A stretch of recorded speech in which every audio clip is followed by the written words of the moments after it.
नमस्कार साथियों, स्वागत है आप सभी का हमारे खुराना क्लासेस एप्लीकेशन पर। और आज आप लोग पढ़ेंगे इंग्लिश का paper, English language proficiency and language pedagogy. साथियों, ये इंग्लिश का पेपर है, 60 नंबर का होता है।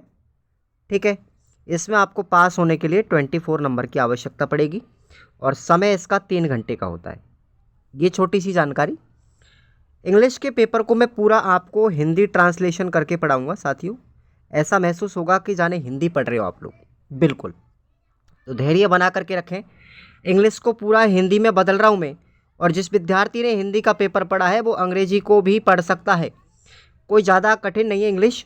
और जब आपका ये लास्ट में आपको जब क्लास ख़त्म होगी तो आपको इंग्लिश के पेपर में पास कैसे होंगे उसकी भी मैं आपको ट्रिक बताऊंगा। लास्ट में आपको बताऊंगा जब पेपर ख़त्म होने जाएगा। तो पहला क्वेश्चन आप लोग देखेंगे, क्लास को ज़रूर लाइक करना। पहला क्वेश्चन है, द इम्पोर्टेंस ऑफ कम्युनिकेशन लाई इन, यानी संचार का महत्व किस में निहित है। अर्थ क्या होगा इसका, संचार का महत्व किस में निहित है। तो देखिए, राइटिंग, रीडिंग, सेंडिंग या अंडरस्टैंडिंग। तो इसका राइट ऑप्शन होगा अंडरस्टैंडिंग। इसका मतलब होता है समझना। अगर आपने संचार किया है ऐसा कि जिसको आप समझ सकते हैं तभी तो वो संचार कहलाएगा। तो डी ऑप्शन राइट कर लो। अगला क्वेश्चन है second, world blood donor day is common Reddit. बताइए साथियों, इसका मतलब है विश्व रक्तदाता दिवस कब मनाया जाता है। तो विश्व रक्तदाता दिवस जो है वो मनाया जाता है आपका 14 जून को। कब मनाया जाएगा, 14 जून को। ऑप्शन बी राइट कर लीजिए। क्वेश्चन 3 है, the speech given without preparation is called. बिना तैयारी के दिया गया भाषण कौन सा भाषण कहलाता है। तो बताइए, फाइन स्पीच कहलाएगा, वो बढ़िया भाषण कहलाएगा, या फिर एक्टिव स्पीच कहलाएगा। बताओ साथियों, फाइन स्पीच बढ़िया भाषण कहलाएगा, इफेक्टिव यानी प्रभावी भाषण कहलाएगा, या फिर एक्सटेम्पर स्पीच यानी तत्कालिक भाषण कहलाएगा, या उपरोक्त में से कोई नहीं। तो बिना तैयारी के अगर कोई भी भाषण दिया जाता है उसको हम क्या कहेंगे, एक्सटेम्पर स्पीच कहेंगे, उसको हम तत्कालिक भाषण कहेंगे, उसको हम आंसू भाषण भी कह सकते हैं। ध्यान रखेंगे। अगला क्वेश्चन है number 4, a settled way of thinking और feeling about something is called. किसी चीज़ के बारे में सोचने या महसूस करने का एक निश्चित तरीका क्या कहलाता है।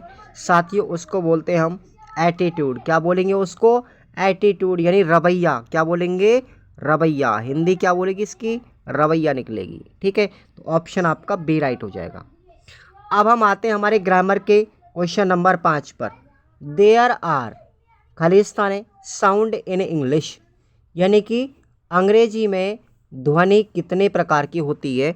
साथियों, अंग्रेजी में ध्वनि होती है आपकी 44। कितनी याद रखनी है, 44 याद रखनी है। ऑप्शन आपका सी राइट हो जाएगा। अगला क्वेश्चन है 6वां, small poem meant for children are called. बच्चों के लिए बनी छोटी कविता क्या कहलाती है। क्या कहलाएगी, बच्चों की जो छोटी कविताएं होती है ना उनको हम राइम्स कहते हैं, तुकबंदी कहते हैं। क्या बोलेंगे उसको, तुकबंदी। राइम्स का हिंदी अर्थ तुकबंदी होता है। अगला क्वेश्चन है 7वां, NCF 2005 is a framework developed by. NCF 2005 किसके द्वारा बनाया गया था भाई, बताओ किसके द्वारा बनाया गया। ऑप्शन आपका हो जाएगा डी ऑप्शन, NCERT के द्वारा बनाया गया है ये। ठीक है। अगला क्वेश्चन है 8वां। अब आते हैं हम अति लघुत्तरात्मक प्रश्नों की तरफ। Define communication. डिफाइन का मतलब परिभाषित करो, किसको, संचार को परिभाषित करो, यानी संचार किसे कहते हैं। तो देखिए, communication is an exchange of information और आइडियाज़। सूचनाओं या विचारों का आदान प्रदान संचार होता है। It is the art of expressing a message in a way that allow other to understanding. यह किसी संदेश को इस तरह व्यक्त करने की कला है जिससे कि उसे दूसरे भी समझ सकें। राइट। अगला क्वेश्चन है आपका 9वां, what is an Agmark? Agmark क्या है? तो देखेंगे एग मार्क किसे कहेंगे। आंसर होगा Agmark is a certification mark employed on agriculture product in India assuring its quality. Agmark Bharat में कृषि उत्पाद पर लागू होने वाला एक प्रमाणिक चिन्ह है जो उसकी गुणवत्ता को निश्चित करता है। ठीक है, एज्यूरिंग का मतलब होता है निश्चित करना। अगला क्वेश्चन है 10वां, what is the meaning of notes talking? Notes taking का क्या अर्थ है? तो देखेंगे आंसर होगा notes taking is the practice of recording information from another source. Notes talking जो है किसी अन्य स्रोत से जानकारी रिकॉर्ड करने की एक प्रथा है। क्या है? एक प्रथा है। ठीक। क्वेश्चन है 11वां, what is the said about education? शिक्षा के बारे में क्या कहा जाता है? शिक्षा के बारे में आप क्या जानते हैं? तो देखेंगे आंसर होगा it is said that education is the act of or process of developing the facilities and power of person by teaching, instructing and schooling।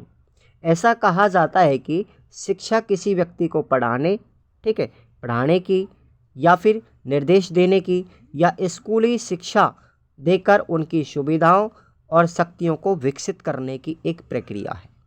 ठीक है भाई। 12वां क्वेश्चन है राइट द मीनिंग ऑफ कॉलेक्युलिज्म। कॉलेक्युलिज्म का हिंदी अर्थ तो साथियों बोलचाल, वार्तालाप, ध्यान रखना। तो बोलचाल का अर्थ क्या है?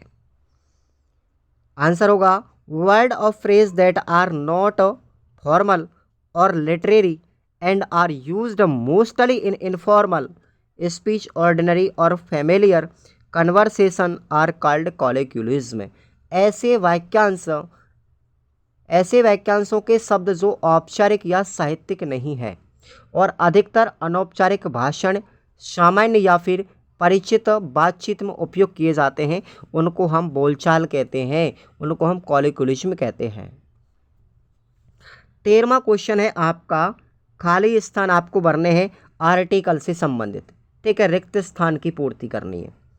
नेहा इज, अब बताइए खाली स्थान में क्या आएगा? आर्टिकल एन दामे से यूनिवर्सिटी है। ठीक है, तो ये क्या है? यूनिवर्सिटी है साथियों। देखो यूनिवर्सिटी है ना, तो क्या आएगा इसमें? आर्टिकल ए आएगा, क्योंकि ये यज्ञ जो है ना, ये क्या है साथियों? ये व्यंजन है, और व्यंजन से पहले हमेशा क्या आता है? ए आता है। आपको अंग्रेजी वर्णमाला नहीं देखनी, यू है तो ये तो वॉवेल है, ठीक है, लेकिन हिंदी में तो कॉन्सोनेंट है ना, तो आपको हिंदी वर्णमाला के ट्रांसलेशन से आर्टिकल भरने पड़ते हैं। ठीक है, तो आपके लिए यूनिवर्सिटी है ये शब्द, तो ये यज्ञ आ रहा है ना, तो इससे पहले ए का प्रयोग होगा। ठीक है भाई, तो ए आर्टिकल आ जाएगा इसमें। अगला है ही टेक्स टी 5 टाइम्स खालिस्तान डे। क्या आएगा भाई? इसमें भी ए आएगा। इसमें क्या आएगा? ए आएगा खालिस्तान। ठीक है, तो डे है ना इसलिए। उसके बाद Kashmir is Khalistan Switzerland of India. इसमें क्या आएगा? दे का प्रयोग होगा। तीसरे नंबर के में क्या आएगा? दी आएगा, क्योंकि कश्मीर जो है वो भारत का स्विट्जरलैंड कहलाता है। दैट इज एक यूनिक बात है, ये यूनिक बात है। ठीक है, और कोई भी चीज़ यूनिक होती है उसके सामने हमेशा क्या आएगा?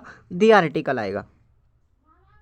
अब आएगा Ram is Khalistan honest boy. Ram एक ईमानदार लड़का है। क्या है? ईमानदार लड़का है। तो ऑनेस्ट है ना साथियों, ये क्या बोलते हैं आप इसको? ऑनेस्ट है, ऑनेस्ट नहीं बोलते इसको, ऑनेस्ट है ये, ऑनेस्ट। तो ओ आ गया ना, ऑनेस्ट, तो ये तो क्या है? वॉवेल है, स्वर है, और स्वर से पहले ए एन का प्रयोग करते हैं, तो इसमें क्या आ जाएगा साथियों? ए एन आ जाएगा। राइट, ऐसे भरने आपको आर्टिकल अगर पूछे जाए तो। क्वेश्चन है 14वां, what is the meanings of dyslexia? Dyslexia क्या क्या अर्थ है? तो देखेंगे severe difficulty in learning to read और interpret word letters and others symbols is called dyslexia. शब्दों, अक्षरों और अन्य प्रतीकों को पढ़ने में या उनकी व्याख्या करना सीखने में अगर गंभीर कठिनाई आती है तो उसी ही कठिनाई को हम डिसलेक्सिया कहते हैं, ध्यान रखना। क्वेश्चन 15 है, explain briefly the gist of NCF 2005। NCF 2005 का सार संक्षेप में बताइए। ठीक है, आंसर होगा नेशनल कैरिकुलम फ्रेमवर्क, ये पूरा नाम है एनसीएफ का। Has the following object of language education. NCF 2005 में भाषा शिक्षा के निम्नलिखित उद्देश्य। ऑब्जेक्ट का मतलब होता है उद्देश्य। पहला उद्देश्य देखिए, the learner should be skilled at listening and understanding and he must B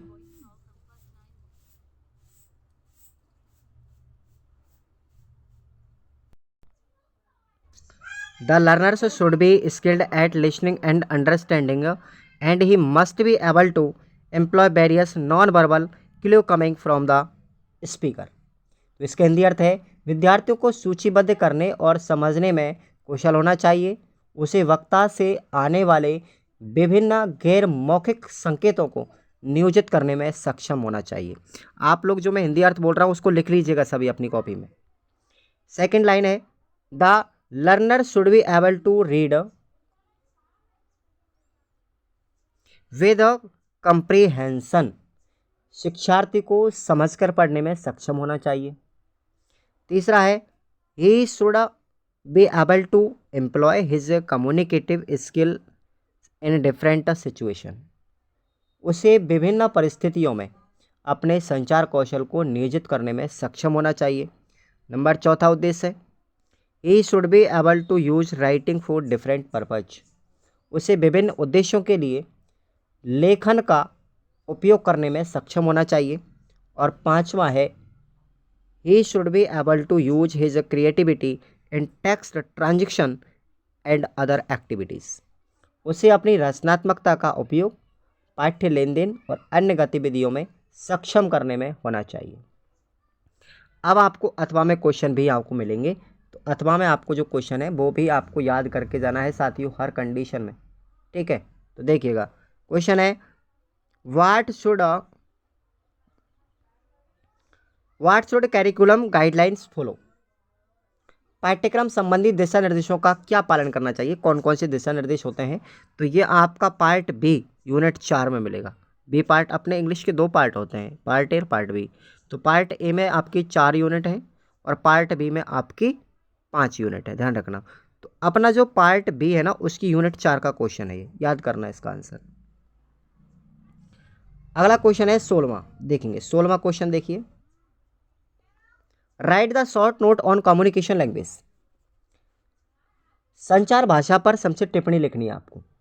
तो the communicative approach is the recent and least approach which is about 10 years older. Teachers have known that their aims was to get student communicating successfully outside the classroom. संचार दृष्टिकोण नवीनतम दृष्टिकोण है जो लगभग 10 साल पुराना है। कितना है? 10 साल पुराना। शिक्षक जानते हैं कि उनका उद्देश्य छात्रों को कक्ष के बाहर सफलतापूर्वक संचार करना था। Must attention is being paid in our courses and syllabus are being reconstructed. अब इसका हिंदी अर्थ है साथियों, हमारे पाठ्यक्रमों पर बहुत ध्यान दिया जा रहा है और पाठ्यक्रमों का पुनर्निर्माण भी किया जा रहा है। देखो, रिकंस्ट्रक्टेड का मतलब होता है पुनर्निर्माण। The sociologist Dell Hymes propagated this approach. समाज भाषाविद डेल हैम्स ने इस दृष्टिकोण का प्रचार भी किया था। According to him the purpose of teaching language is the communicative competence. उनके अनुसार भाषा शिक्षण का उद्देश्य संचार की क्षमता है। ट्रिम्स डेविड, अब देखो 3 साइंटिस्ट और हैं, ट्रैम्स, David and Henry have developed this approach and national functionalism and the communicative approach. Trim, David और हेनरी ने इस दृष्टिकोण को राष्ट्रीय कार्यात्मकता और संचार दृष्टिकोण के रूप में विकसित किया है। अथवा में आपको क्वेश्चन याद रखना है, write the different between monophthong and diphthong. आपको मोनोप्थोंग और डिप्थोंग के बीच में अंतर लिखना है और ये पार्ट बी यूनिट नंबर 2 का क्वेश्चन है, याद रखना। अगला क्वेश्चन है 17वां, देखिए 17वां क्वेश्चन पढ़ेंगे, explain the importance of newspaper. समाचार पत्रों का क्या महत्व है। तो देखेंगे, देयर आर सेवरल ओकेजन्स, विभिन्न अवसर ऐसे आते हैं, when we miss the newspaper, हमें अखबार की याद आती है। ऐसे कई मौके आते हैं जब हमें अखबार की याद आती है। ड्यूरिंग ए जनरल स्ट्राइक और स्ट्राइक बाई जर्नलिस्ट और ए प्रेसमैन, किसी आम हड़ताल या पत्रकारों या प्रेस कर्मियों की हड़ताल के दौरान, we wake up to a day without our favourite dailies, हम अपने पसंदीदा दैनिक अखबार पत्रों के बिना एक दिन जागते हैं। If one newspaper fails immediately we switch over to another,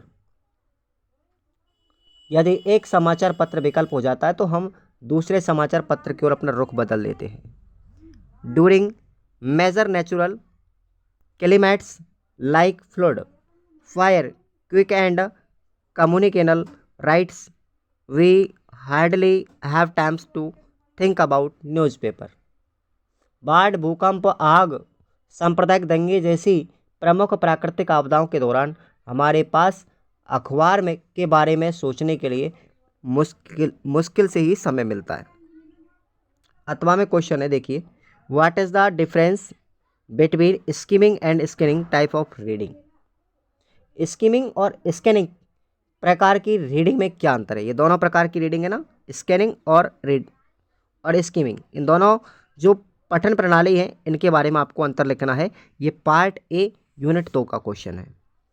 आगे बढ़ते हैं 18वां question, what does modern poetry refer to. आधुनिक कविता किसको संदर्भित करती है, किसको प्रदर्शित करती है।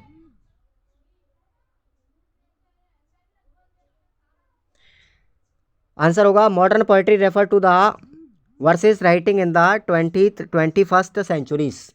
आधुनिक कविता से तात्पर्य है कि 20वीं और 21वीं सदी में जो लिखे गए छंद है ना, उनको हम कहते हैं आधुनिक कविता। ठीक है, हाउएवर, हालांकि it also include poems writing by poets in 19th century. हालांकि उनमें 19वीं शताब्दी की कविताएं जो हैं वो भी शामिल की गई हैं। It has less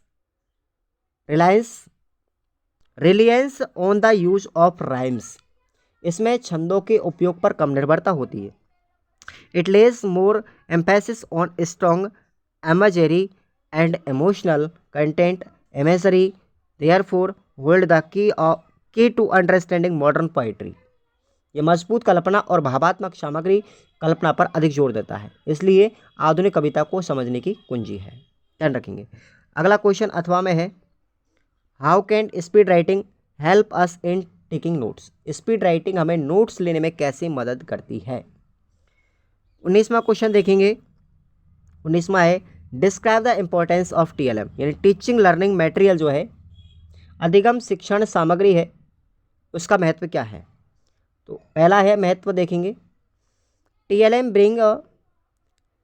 brings novelty in the teaching learning process and makes the activities healthy and joyful. शिक्षण अधिगम प्रक्रिया में नवीनता लाता है और गतिविधियों को स्वस्थ और आनंदमय बनाता है। It help create situations to illustrate the meaning of the word, यह शब्दों के अर्थ को स्पष्ट करने के लिए स्थिति बनाने में मदद करता है। तीसरा है, it's bring clarity and understanding to difficult the abstract concept in English, यह भाषा में कठिन और अमूर्त अवधारणाओं को स्पष्ट करता है और समझ भी लाता है। ठीक है, उसके बाद चौथा है, इट्स मोटिवेट्स द लर्नर, यह शिक्षार्थी को प्रेरित करता है। द लर्नर्स पे more attention in the activities, और जो शिक्षार्थी होता है, विद्यार्थी होता है, वो गतिविधियों पर अधिक ध्यान देता है। It works as a tools in the hand of the teacher. यह शिक्षक के हाथ में एक उपकरण के रूप में काम करता है। अथवा में क्वेश्चन है, write the role of motivation for the second language learner. दूसरी भाषा सीखने वाले के लिए जो प्रेरणा होती है, जो मोटिवेशन होता है, वो किस प्रकार उसकी भूमिका होती है, उसके बारे में आपको लिखना है। क्वेश्चन नंबर 20वां देखिए। अगला क्वेश्चन है आपका 20वां देखेंगे। Mention the details the 6 step in effect notes talking to help recollect accurately. सटीक याद रखने में मदद करने वाले प्रभावी नोट्स में जो 6 चरण हैं उनके बारे में उल्लेख करना है। तो वो 6 स्टेप आपको बता रहा हूँ। पहला है रिकॉर्ड। पहला कौन सा है? रिकॉर्ड्स देखेंगे। Records as many ideas as you can in the large right hand column. दाहिने हाथ के बड़े कॉलम में जितना हो सके उतने विचारों को अपना रिकॉर्ड करें। ठीक है। Don't be concerned with getting every word down that the speaker से और with writing our notes grammatically. वक्ता द्वारा कहे गए प्रत्येक शब्द को लिखने या अपने नोट्स को व्याकरणिक रूप में लिखने में चिंतित नहीं हो। Learn to write a telegraphic sentence और a streamlined version of the main point of the lecture by leaving out a necessary word and using only key words to ensure that your notes making sense big later. After the lecture is covered, fill in the blanks और make incomplete sentence complete letter. देखो मैं आपको English बता रहा हूँ यहाँ पर पूरी, ठीक है। इसकी जो पीडीएफ है ना, हिंदी ट्रांसलेशन, वो आपको इसी ऐप में दी गई है, चिंता मत करो, उसको आप लोग पढ़ लेना क्योंकि ज़्यादा लंबी वीडियो हो जाएगी फिर। सेकंड स्टेप है reduce. Reduce important fact and ideas to keyword और फ्रेजेस और formulated questions based on the fact and ideas. Keyword phrase and questions are writing in the narrow left column. तीसरा है RCITE is the fact and ideas. This is done out loud and in your own word. This help 6 things in our minds when reciting. Cover up your notes in 6 inches column leaves the keywords and questions uncovered and rapidly and readily. तीसरा है अगला है reflect. Reflect on the information and ideas you have learn. This goes beyond just learning and remembering the content of your notes. You are asking yourself how the fact and ideas fit into what you already know what's their significance is.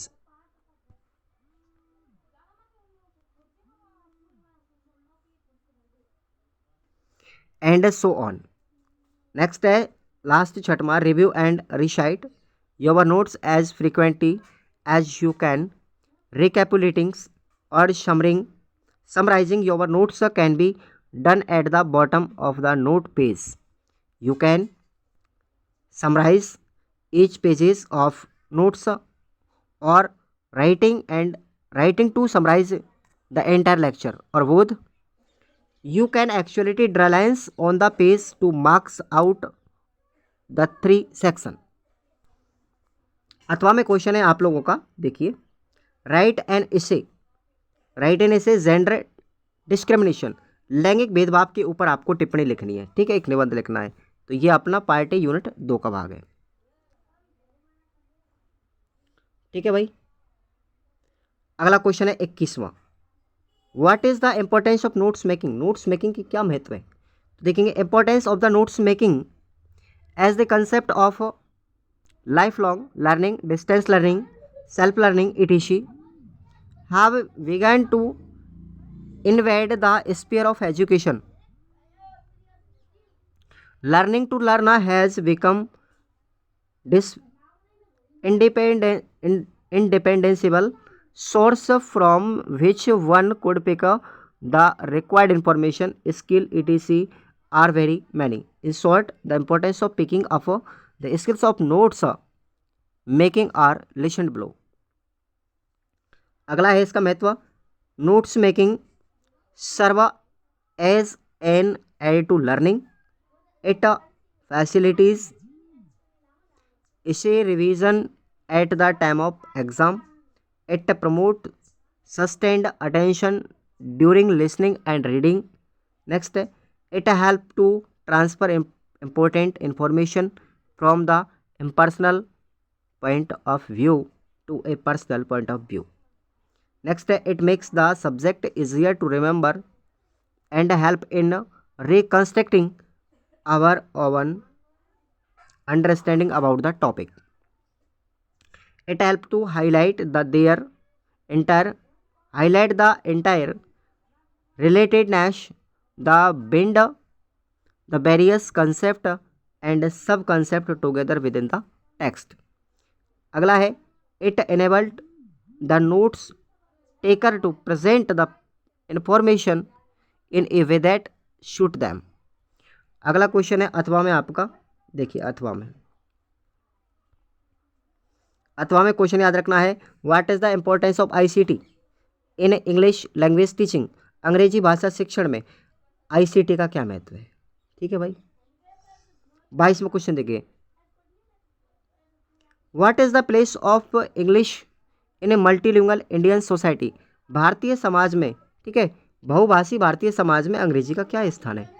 तो the teaching of English is very complex task in country like India, being the multilingual country, we have varied problems in teachings in high.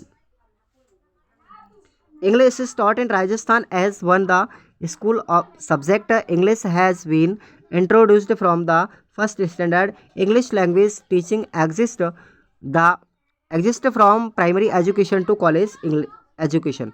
English is compulsory in college education. The people have started sending their children into the English medium school. The main issue in English language teachings and methodology, teachers have their own plans and methods or teaching language without having clear understanding of second language learning. The English teacher needs very specific teaching abilities. The teacher should make the student users of English language in their day-to-day life by giving them time training in communication. अब आपको difficulties के बारे में बता देता हूँ। 3 प्रकार की आती हैं। एक तो है लिंग्विस्टिक प्रॉब्लम, दूसरा है सोशल एंड पॉलिटिकल प्रॉब्लम्स और तीसरा है पेडागोजिकल प्रॉब्लम्स। अथवा में आपको क्वेश्चन रखना है, what are the major problems in English teaching in India, भारत के अंतर्गत अंग्रेजी शिक्षण में कौन कौन सी मुख्य समस्याएं आती हैं। अथवा में अब 23वां क्वेश्चन देखेंगे, what is the real AIIMS of CC, सतत व्यापक मूल्यांकन के उद्देश्य क्या है। तो पहला उद्देश्य देखेंगे आप लोग, it help identify and clarity the educational object. दूसरा है to help in changing the redeciding the object of education. Number 3 है the predict about the future progress. Number 4 है to provide the ideas of remedial teaching. 5वां है to help in selecting the method of teaching. 6वां है to help in the reformation of curriculum according to the social and national needs. 7वां है to find out the success of teacher abilities. 7वां है to provide help in reorganisation of teachers and student activities. अथवा में question है, write the difficult between unit plan and lesson plan. इन दोनों में अंतर याद रखना है। इकाई पाठ योजना और दैनिक पाठ योजना, इन दोनों में अंतर आपको याद करना है। और ये आप लोगों का पेपर होता है पूरा। इसका हिंदी अर्थ साथियों मैंने दोनों PDF आपको डाली है, English language and Hindi language दोनों की, ध्यान रखना आप लोग, याद कर लेना। Thank you.